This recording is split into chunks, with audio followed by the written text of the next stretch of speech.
Welcome back. So I wanted to do a video actually speaking to schools in China and in Asia. Actually, any international school, I'm pretty much addressing this point of the video to.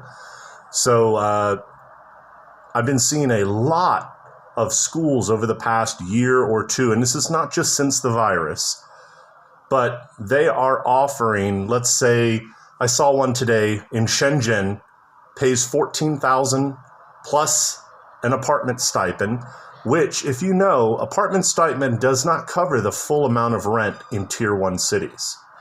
Typically, it's going to pay maybe 30 to 50%. So you got to cover the rest. And you got to put 3 to 6 months of deposit down. If you're going into an apartment, you've got to put a deposit down of 3 to 6 months in China. But anyway, a salary of $14,000 is just under $2,000 a month. Now, I know in China this is a very good salary, but for a foreigner who graduated university and has $50,000 to $100,000 in student debt, and I don't think you quite understand, in China, university is relatively cheap. It's so cheap, it's almost free, okay? Even if you have to pay for it, it's manageable. In America, the majority of students who graduate have had to take out loans. And these loans, they have to pay back. I mean, it's like buying a house. $100,000 for an education is 710,000 renminbi. How long would it take you to pay that back? So think about this when you're offering some 25-year-old college graduate who wants to be a teacher in China 12,000 renminbi a month, 14,000 renminbi a month, especially in a city like Shanghai or Beijing or Shenzhen or some other tier 1 or tier 2 city. I came to China 4.5 years ago. I'm an old guy. I was 41 years old. I had my bachelor's degree. I got it a long time ago. I double majored in history and literature. Okay? I didn't have any debt. So I could come over here. I moved to a tier 3 city in Incheon, but really it's a tier 4. And I started off making about 16,000 a month. Okay? Here's the other thing. A lot of training schools want their teachers to work year round.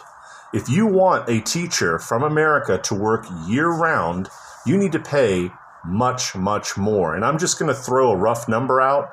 But if you're in a tier 1 or tier 2 city, the lowest salary should be $22,000. And that better be with a hell of a lot of other benefits like full health insurance, life insurance, accidental death, whatever, holiday. And I mean a month, at least a month off in the summer with full pay. Okay? You guys, these schools, what angers me is I know how much it costs to open a school in China. It's millions and millions of renminbi. And these schools throw money at these people who own businesses. They throw money at these schools and say, oh, we're going to make this school so beautiful and decorate it. And they spend all this money. And then when it comes time to hire the foreign teacher, that's when they get cheap. It just forfeits. You have to respect these teachers. They spent money on this education, and you guys want highly educated Westerners, Canadian, British, Australian. The education is not cheap. So if you want a native speaker with a high education, a bachelor's, a master's, okay, you're going to have to pay.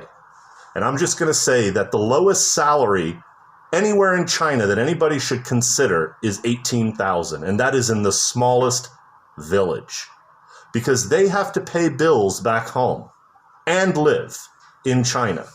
And that's something that I think these Chinese schools forget.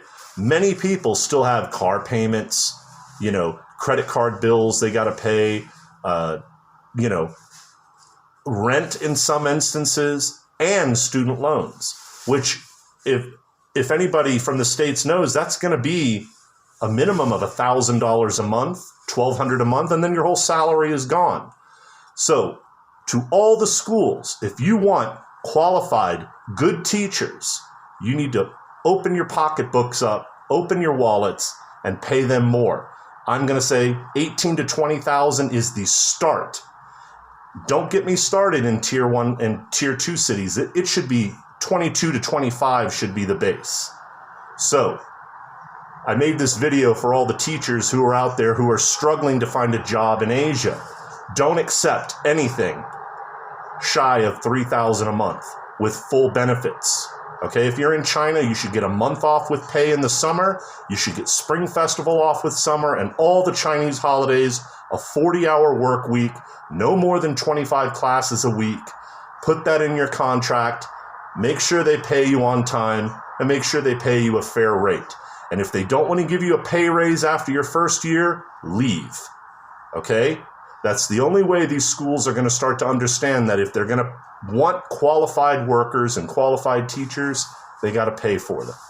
All right, so I'll see you guys in the next video. Sandy and I did a whole bunch of videos in the Shisha night market and stuff the other day. We'll start posting those up. It's a 3-part series of videos, and I'll put this video up tonight. And just remember, you get what you pay for. If you're going to pay 10 or 12 or 13,000 renminbi, you're going to get low quality teachers.